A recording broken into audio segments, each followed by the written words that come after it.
welcome to the 8th episode of the HeavyNFLD Podcast. I am your host, Akhenaten, of course, but you already knew that. We have a pretty good show lined up for you tonight. Honestly, I haven't got a clue what songs I'm going to play, but, we'll pick them and choose them as they come.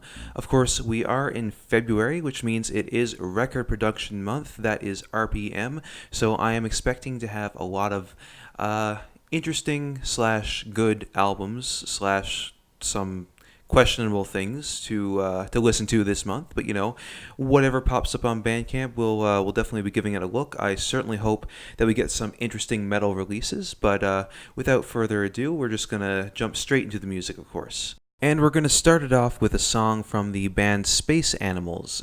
These guys are from Paradise. They're a trio.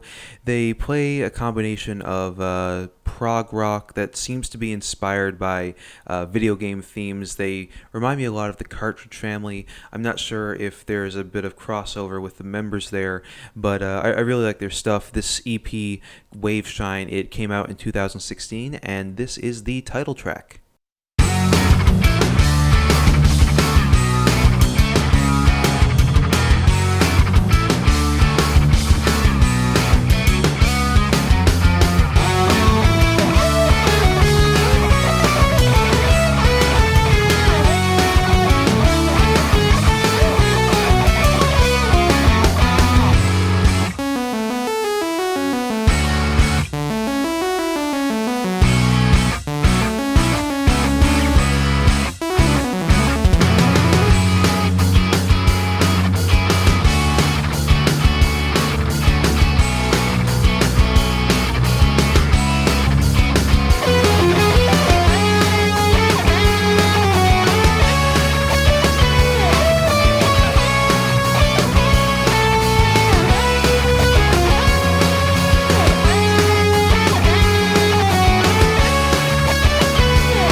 Alright, so that was Waveshine by Space Animals, a bit of a shorter song, but definitely a banger to start us off for the night. The next track we have is by one of the best hardcore bands to come out of St. John's, at least in my opinion, and that will be Brainer. These guys just put out a new EP called Cut Me Down, which is available on Bandcamp right now, and this is actually the title track from that EP, so without further ado, here is Cut Me Down by Brainer.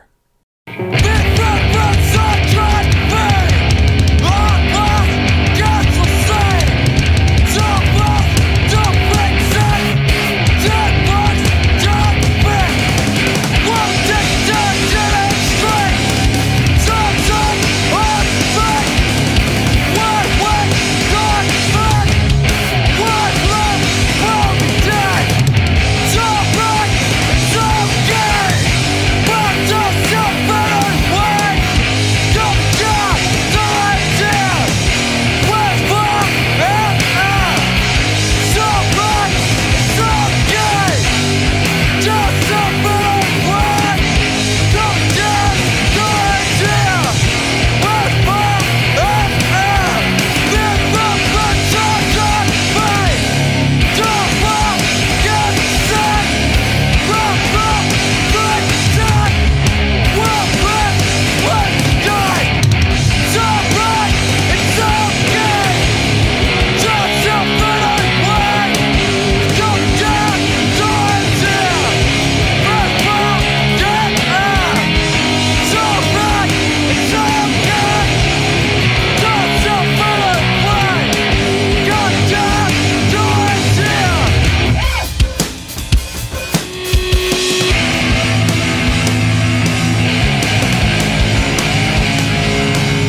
Alright, so that was Cut Me Down by Brainer.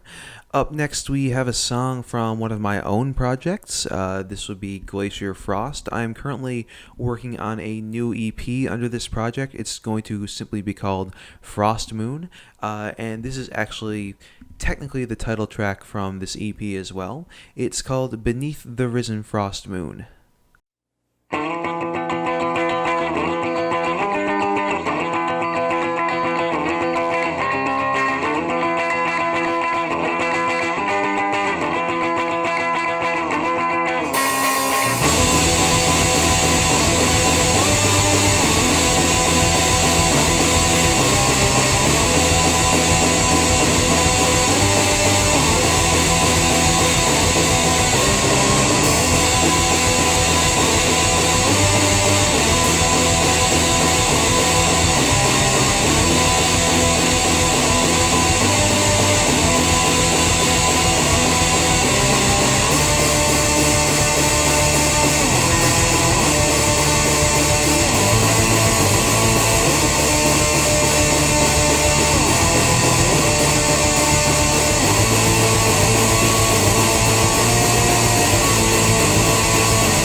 into uttering dark sermon. Unto the skies of eternal night we pray, to never again suffer the sight of thee, and rid ourselves of the celestial burden.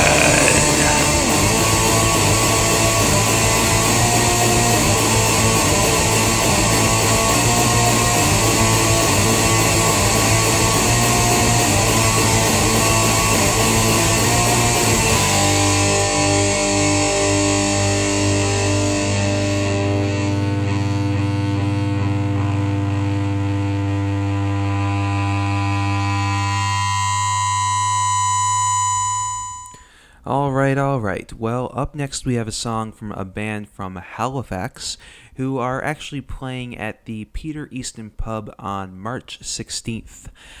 This band, it's a hardcore outfit, of course from Nova Scotia, as I mentioned, and the name of the song is Cog by the band Wax.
Yeah, again, keep an eye out for Wax playing at the Peter Easton Pub on March 16th.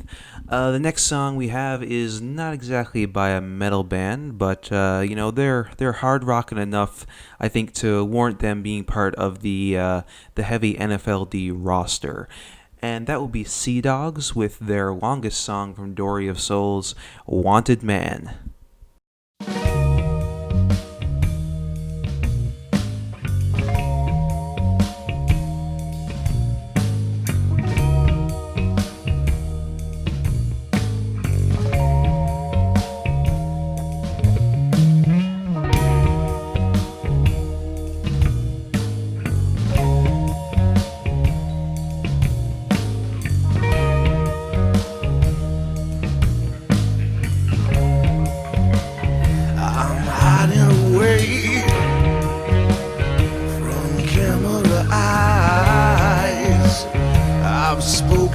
Release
wants me to hide, never bargain for this crazy ride.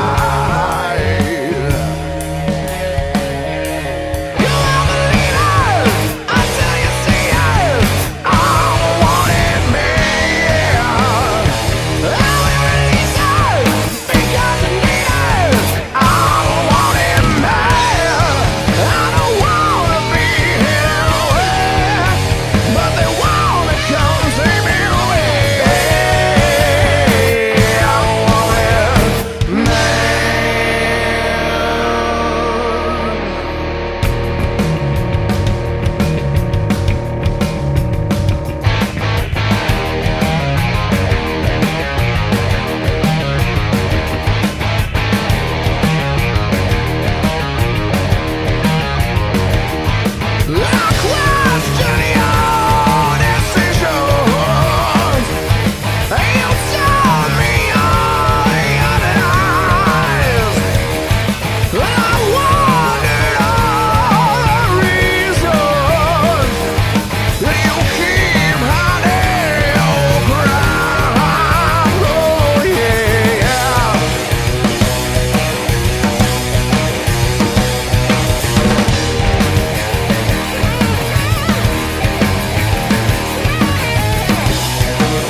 Time until I can be free.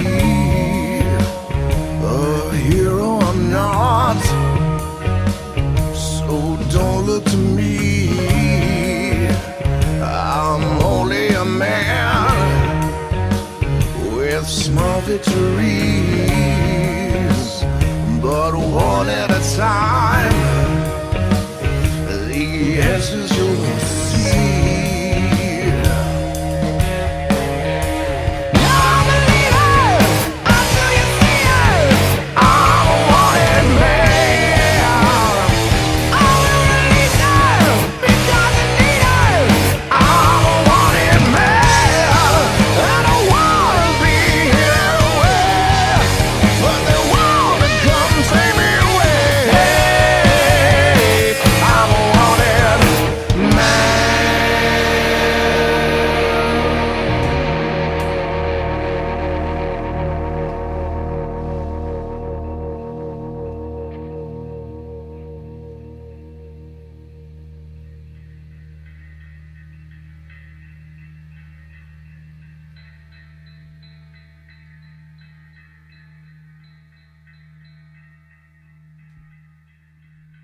All right, so taking a step back from the more chilled out grooves of Sea Dogs, who, by the way, definitely have a Guns N' Roses thing going on. You know, even in the album art for Dory of Souls, it's definitely inspired by Appetite for Destruction, and I think that really comes out in the vocals as well as the guitar riffs and drumming and stuff. But we're gonna go to a band from that isn't from Newfoundland again, just like the aforementioned Wax, who we played, that are from Halifax. These guys are actually from Moncton in New Brunswick, which, by the way, is actually it's a pretty nice city. I've actually stayed there twice, 2 or 3 times actually. And it was I quite enjoyed my stay. But anyways, these guys, they've actually played in Newfoundland years and years ago, like way before my time, before I lived in St. John's even. They've got kind of a Motorhead / stoner metal kind of thing on the go. These guys, their name is Iron Giant, and this song is Creator of Scars.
Okay, so up next we have a song from a synthwave artist. Synthwave is not really a genre that has any kind of presence in Newfoundland, to be honest. And I realize that it's not really strictly a metal genre, of course. I mean, it's electronic music. But I do know that a lot of metalheads appreciate synthwave music. I mean, artists like Perturbator and Carpenter Brute, Ghost, there's a whole slew of them, honestly, that make really awesome music that's inspired by 1980s action and horror films. And a lot of those artists are signed to Blood Music, which it's a record label that's actually kind of helped the genre to gain a lot of recognition within the last few years, at least in underground circles. So in my opinion, I do feel like it's still relevant to this kind of podcast because I do feel like a lot of you guys would probably enjoy this kind of music. I mean, I know that I'm a big fan of it, definitely because just the 80s aesthetic and sound, and also just the aesthetic of the genre as a whole. So without further ado, the artist's name is Vexator, it's Venator. Venator, my bad. And the song is called Uprising from an EP called Odyssey.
Alright, so we're at the half point in the show, which means it's about time for a news break.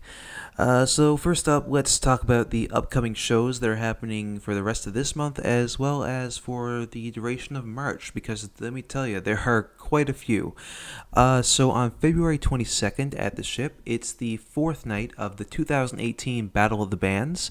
It's going to be going on until March 8th, of course, and the finals for this year's Battle of the Bands will be on April 6th at the Rock House. Christmas. The prize for the winner is 40 hours of recording by GN Audio, a free membership to Music NL, and a trip to perform at Halifax Pop Explosion this year. So whichever band wins, I mean, that's a pretty goddamn good prize. So I'm just going to give you guys a preemptive congrats, whoever it is. On February 23rd at CBTG's, we have Emblem and Electric Company. Originally, it was supposed to be Luminance who were playing, but they had to drop out of the show for unforeseen reasons, so Electric Company stepped in to fill the bill. That same night at Distortion, however, we also have the 4th Dance Macabre, which is the gothic dance night, of course. So if you want to let loose your inner goth instead of going to see some speed metal and progressive stoner jams, I guess you could say, then head on up to Distortion instead. The next night, on the 24th at CBTG's, we have the Hard Rockers Disposition, who will be accompanied by the Skeets, Taylor Wall, and Twerp. For the rest of February, I'm not entirely sure what's going to be going on. I haven't really seen anything announced yet, so we'll skip right on into March instead. On March 12th at Long McQuaid, we have a very interesting bass clinic with acclaimed artist Norm Stockton. He's worked with members of Steve Perry's backing band as well as the 80s legend Toto, and also Chicago. So if you want to learn how to lay down some sweet bass grooves, then head on over to Long McQuaid on the 12th. On the 16th, like I mentioned earlier, we have the Halifax hardcore band Wax, who will be performing at the Peter Easton Pub, and they'll be supported by Ye Girls, Pillow Count, Dog Food, and Worst Lay. Also on that same night at Valhalla, there's going to be the Birchmen playing, who will be supported by 2 other bands who haven't been announced yet. Then the next night at the Bar None, on the 17th, Wax are playing again, and they're going to be supported by Genus, Nicer, and Swellheads. Now, the most interesting and, well, I say interesting, but I guess you could say I'm tooting my own horn there. The thing that I'm most excited about is that on March 25th at Valhalla, there's going to be a free all-ages show for the kids that is being done in conjunction with us here at Heavy NFLD, which is fucking amazing, honestly. It's the first time that we've done a sponsored show aside from the one Mistwalker show that I played like way back in the summer of last year. And we've got a pretty decent lineup. It's going to be Disposition, King Riot, who you may formerly know as Tormenta, Last Soul Down, Emblem, the Birchmen, the Combine, Smoke Signals, Ethan Cretin and the Hidden Pistols, and Atticus. So that's a pretty friggin' gnarly lineup. I'm stoked as all hell about it. It's going to be starting at 2 p.m. sharp, and it's going to be lasting until 7 p.m. There's going to be food and snacks, because of course Valhalla now has a kitchen, which is fucking incredible. So the fact that we're going to have food available is amazing. There's going to be a merch table as well for merch that's related to all of the bands that are playing. It's a really kick-ass lineup. It's a really kick-ass show. I'm sure it's going to be an awesome time. And I just want to give a huge shout out to Valhalla's owner, Chris Carter, for giving me the opportunity to have kind of a hand in this with the promotion and helping to get the name of Heavy NFLD out there, and for helping to keep the scene alive as well, especially for the younger kids who, there's not much out there for them in regards to the all-ages scene when it comes to metal and punk and hardcore and alternative music. Myself, growing up in a small town like Glovertown, it's really difficult to be into that kind of music and not have any kind of scene to be a part of. And that's why me and my friends had to start our own bands, because there was no one else around that were playing music that we actually wanted to hear. So the fact that, you guys down at Valhalla are keeping this kind of thing alive for the younger generation, kudos to you, because it's really important to kind of let kids have that outlet. So I just want to give a huge shout out to you, Chris, and to Valhalla, and for everyone who does this kind of thing for the scene in St. John's. Now, moving on from the shows, of course, we have a few things to say in regards to the music of the local scene. Ashes to Ammo, who haven't released a whole lot of music in their career, are actually back in the studio now. So they've released one full-length album, and hopefully they're about to come out with a second, and I'm pretty stoked to hear that. In other news, Winterhearth is actually looking for a new bassist. Robbie Butler is no longer in the band. According to Andrew, it's a pretty amicable split. It's kind of unfortunate because I've always seen the band as being Andrew and Robbie. But lineups change, and I guess it is mostly Andrew's baby. So I just want to wish him the best of luck with finding a new bassist. And if anyone's out there who wants to play bass for Winterhearth, be sure to drop him a line on Facebook. I also want to give a congratulations to The Butchered, who are a brand new death metal band in town. Tyler Thorne is part of them. I'm not sure who the other members in the band are, but they've recently played their very first debut show, so I want to give a huge shout out to those guys. I hope that they come out with some recorded music soon, because it's always nice to hear some more aggressive shit coming out of St. John's, aside from the already established bands like Winterhearth and Deadguard. A lot of the music that gets played in St. John's, it's hardcore punk, it's traditional heavy metal like Emblem and Allagash. So it's always nice to hear some stuff that really kind of grabs you by the balls, for lack of a better term. I also want to give a shout out to Emblem, because those guys are actually playing their first shows outside of Newfoundland. They're going to be playing in Quebec and also in Ontario throughout the spring, which is fucking amazing to you guys. You're finally getting out there and getting to play shows like that. So huge shout out to you guys for doing that. And they're also going to be playing with Mutank, who I know a lot of people in St. John's like. And, of course, I also want to give a huge shout-out to everyone who's participating in RPM this month. We are in February. It's Record Production Month. I'm hoping that we get some pretty sick-ass stuff coming out of St. John's and from the rest of the province as well. RPM is always a great time to kind of dig into Bandcamp and see what crazy-ass stuff people have come up with in the span of 28 days. So I'm really looking forward to whatever this month has to offer. Now, when it comes to this news segment, I know that I've been mostly focusing on stuff that is within St. John's, which it makes sense. This is Heavy NFLD. It's a Newfoundland thing. But I thought you guys might find it interesting if, we talk a little bit about stuff that's going on in the metal world as a whole. Because there's been a few pretty big stories that have happened on the international stage within the past month. And one of those biggest things is Glenn Tipton, one of the guitarists of Judas Priest, has been diagnosed with Parkinson's and has actually had to step down from touring. Well, I know that he was diagnosed with it a while ago, but it's getting to the point now where he just feels like he can no longer tour with the band, which is really sad. Judas Priest are a very important band for me. I've been a huge fan of them for years. Painkiller is by far one of my favorite metal albums of all time. And then you have other classics like Screaming for Vengeance, British Steel, Sad Wings of Destiny, Stained Class. I mean, so many great records from that band. And it's really sad that, I was pretty upset when KK Downing quit, because to me the lineup has always been Rob Halford, KK Downing, Glenn Tipton, Ian Hill, and Scott Travis. And that's the Painkiller lineup. That's always been Judas Priest for me. So when KK left, I was a little bit disappointed that if I ever get the chance to see Judas Priest live, it's not going to be with him. And now I'm doubly sad because Glenn Tipton, the other main guitarist, is no longer able to play shows with them. So it's almost like the band is not even who they were now. But regardless of how I feel about it, I do just wish the best to Glenn, because he's a fantastic, phenomenal guitar player, and a disease like Parkinson's, it's really got to affect his ability to play guitar. And I mean, that's something that the dude's made his living off of. So I can only imagine how crushing it must be to not be able to do that as much as he used to be. Because I mean, clearly he's passionate about it, I mean, it's Judas fucking Priest. Look at the guitar playing throughout that band's discography. It's insane.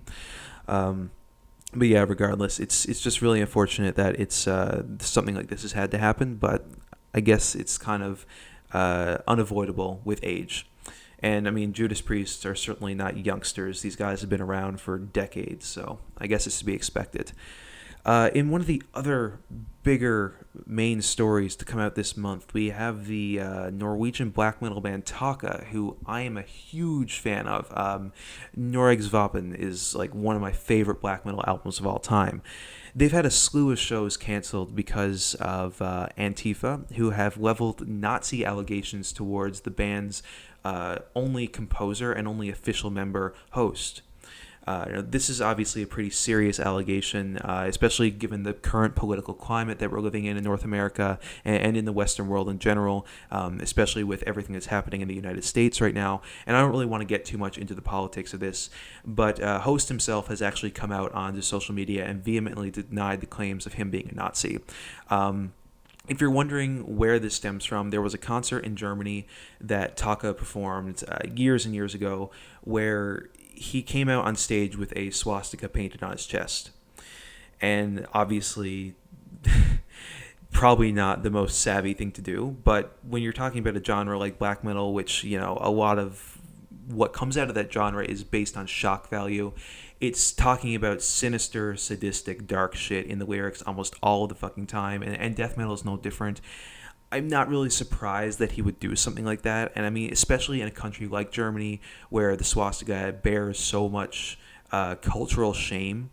And, it's actually an outlawed symbol. Like, you're not allowed to depict the swastika in that country for a pretty damn good reason. So it's pretty obvious that what Host was doing was he was pretty much attempting to get his band banned from Germany. Or at least he was trying to get a rise out of people. And I mean, this is nothing new. We have also famously Nurgle from Behemoth, who is from Poland, a very notoriously Christian Catholic country, has frequently torn up Bibles and burned Bibles on stage multiple times to try and get a rise out of the Christian right that is in power in that country. Metal is music that is routinely and almost ritualistically shocked people because that's kind of what this genre is about, especially when you get into the more extreme genres like death metal and black metal. So I certainly don't think that Host is a Nazi. I don't think that he would do something like that because of certain political beliefs. I think he was more so doing it just to get a rise out of people. But at the same time, when you come out on stage in Germany with a swastika painted on your chest, you got to expect shit to come up with that in the future. You know, that's certainly not something that certain people are going to let die. And given the political climate we live in, I'm not surprised that the shows have been canceled. And also the musician that he's touring with, King Dude, has actually dropped off the tour entirely, which is definitely got to be a blow for them. But, I don't think that this is going to be the end of Taka's career. I think that they will persevere as a band. And I haven't listened to their new album, Kong Vinter, but I'm sure it's a fucking gnarly piece of black metal because Taka, as always, have been fucking amazing. But regardless, I can totally understand why this has happened to them, and it's certainly not a good look, but I don't think it's going to affect their career outside of doing shows here in North America, in the United States, and in Canada as well. In another big story, we have Tool, who, by the sounds of it, are finally fucking getting to recording their new album. The last time Tool released an album was in 2006. Like, holy shit, it's been 12 years since the release of a new Tool album. And it kind of got to the point where it's like almost a joke to wonder when the new Tool album is going to come out. And, you could say the same thing of other bands like Necrophagus, but I'm a big fan of Tool, and 10,000 Days was a fucking amazing album, in my opinion. So the fact that we're going to finally be getting new music from them is pretty tantalizing. So I'm really excited about that. And lastly, just in a really nice way to end off this news segment, in Castro Valley in California, which is actually the birth town, the hometown of Cliff Burton, the deceased former bassist of Metallica, as I'm sure everyone knows by this point, has actually declared that February 10th, his birthday, is going to be officially Cliff Burton Day in the town, which I think is a really nice sentiment to give to a metal legend, really. I mean, Cliff was so important to the work on Metallica's first few albums, and a lot of people don't credit him with that, and I feel like, you know, if Cliff never died, maybe Metallica's music would have taken a different route as they got further along in their career. I mean, no one can say that for certain because, of course, he passed away tragically. But, you know, it's definitely a nice gesture by this town to recognize the importance that he's had to the world culturally. You know, Metallica, one of the biggest, if not the biggest metal band to ever exist. And it's just a really nice thing for them to do. So I just wanted to give a shout out for that. But regardless, that concludes the news segment for today. I hope you guys enjoy me talking about the things that are happening in the metal world at large. And if you do like it, then I'll keep it up for the next episodes of this podcast. But for now, we're going to go right back to the music, of course. We're going to take another little bit of a departure from metal and punk music. This is a song by the Daisy Cutters, actually, who, in my opinion, are one of the better rock bands in the city. This song is called No Worse for Wear.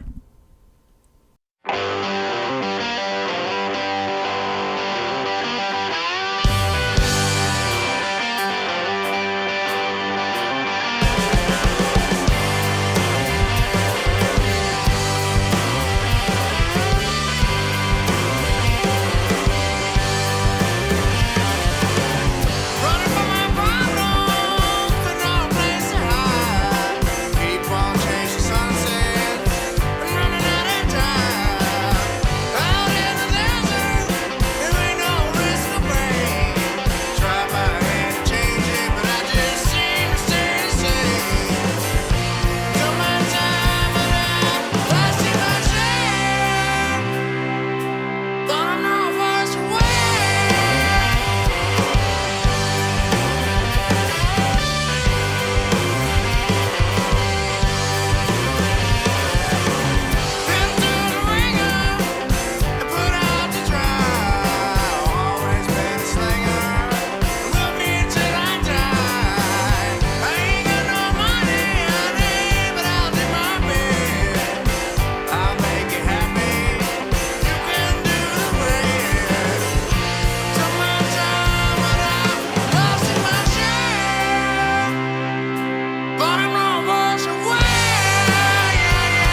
All right, and now we are on to the last song for the evening. It's a track from a project that I really, really want to see a new album from, and that band is Positronic Brain, who really made waves last year in RPM with their second album. I can't actually remember the name of it now. Their first one was called Set Phasers to Thrash. Their second one, what was it called? Resistance is Futile. Right. So we had that album from them, which came out in RPM, and it really blew me away. So I'm really hoping that Positronic Brain comes back with a new album, if not this year for RPM, then at least sometime during 2018. But regardless, this is the last track on Set Phasers to Thrash. It's a pretty long instrumental. I think it's almost like 8 minutes long, and it's called The City on the Edge of Forever.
And there you have it, folks.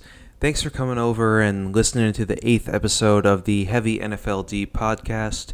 Of course, this is the second episode of 2018, and for the first time in a while, I feel actually good about the fact that I've managed to keep up with the monthly thing for these episodes. So I just want to say thank you for all the support. Recently, our YouTube channel reached over 300 subscribers, and the Facebook page is fastly approaching 400 likes. So, especially with everything that's happening right now with the show that we're doing in conjunction with Valhalla Tavern, I just really want to say thank you. Just a big thank you to everybody who has followed Heavy NFLD and has supported what I've done, and to all the bands in St. John's and elsewhere throughout the province who help keep the metal scene and the punk scene alive in a place where it's really difficult to thrive with that kind of genre. So I really, really, truly appreciate it, and I'll see you guys on the next episode.